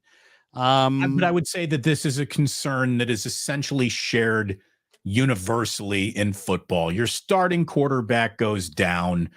Your year is essentially not going to be what it might have been. There's no quarterback in this league who is about to say, it's cool, I got it. I can negotiate the last 10 games of this year and no problem. No, I hear you. If Mahomes goes down, his backup is Carson Wentz. It's probably better. If Hurts goes down for Philly, their backup in Philly this year is Kenny Pickett and then Tanner McKee. My point is, last year they had Gardner Minshew. Who? If Aiden O'Connell goes down, Gardner Minshew might be. You mean if Gardner Minshew goes down, Aiden O'Connell might go in? I hear you. Either way, neither is it defined. So, but my point is not that I think that Brock Purdy, it's not about can you win if Brock Purdy's done for the year, right? If Brock Purdy's done for the year, your starting quarterback's done for the year. Okay, as you just stated, that's unlikely. You're unlikely to win. But what happens if you get to week 2 and Brock's out for 6 weeks? Then it's like, well, wait a second. You got 6 weeks to try to win games to stay in the playoff hunt. I don't think that Josh Dobbs or Brandon Allen can win any of those games. And so, to me, as much as the run D is my number one concern, the right side of the offensive line is my number 2 concern. I hear your safety concerns as well. That could be an issue. Any area where there's lack of depth. But to me, my third area of concern is if they lose Brock Purdy for a month, can they still be a playoff team? And do they need to have a better number 2 quarterback to cover themselves so they could actually win if Brock Purdy wasn't there? I don't have a reason to not believe in Josh Dobbs, and I hope I don't find it. You know what I mean? We'll see. Yeah. We'll see what happens there. I'll tell you, though, the answer to the run defense could be on the team in Malik Collins. I mean, my buddy in Houston, John McClain, just cannot believe that the Texans made that trade. Just think that he's one of the best run-stuffing D tackles in football. And hopefully he's right. To be that with the 49ers. Hopefully he's right. What else we got, Larry? I gotta get rolling. That's it. One guy in here says Larry's getting ready to tell us the Justin Fields thing. No, yeah, I was saying last week that I would try to trade for Justin Fields.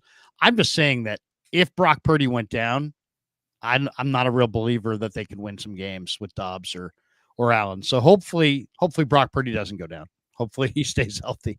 You know what? I'll tell you right now, if the Steelers only knew that they could get Justin Fields, they would not have signed Russell Wilson. It's funny. The talk in Steeler camp, from what I just read last night, is that they're saying that Justin Fields' spotty accuracy has shown itself already. That he's just not, like, he'll throw one pass, he looks incredibly accurate. The next pass is, miles off course. And I'm like, you know what? That sounds an awful lot like what we saw with Trey Lance. Trey Lance, if you wanted to just say, hey, give me Trey Lance's highlight reel, Trey Lance's practice highlight reel was damn impressive. It's just that there was inconsistencies with layups that you just can't have. Any professional athlete's highlight reel, by definition, will be impressive. That's how they became a professional athlete. Larry, great stuff, man. It's good to be back. We got just 10 more Sundays until we have football games. 10 more Sundays is all we got, man. We are here the last week of June. Training camp's going to open up next month. Then, it's August, and then, blink twice and it'll be September, and we're playing football. Thank goodness. We'll be back Wednesday, 8:45 with another wake up. Monday, Wednesdays, and Fridays. Like and subscribe to both channels. And the only thing I can tell you, Larry, it was beautiful up in Tahoe. I wanted to put everybody in the Miata and bring you with me. It was gorgeous up there, beautiful. You get the bluest lake in the world. It's like being in Switzerland. You sit on the lake. I will say, very rocky beaches. It is like going to a body of water that you'd never want to actually get in, and you're going to sit on sharp rocks everywhere you go in Tahoe. But it's been my dream to drive the Miata down onto those rocks and just park there and sit there and look at the fish. And it's cold water, but I always say it's cleansing to the soul. And you know what Trent always says, if you're gonna rehab your ACL, make sure you get into the water up in Tahoe, Lowry.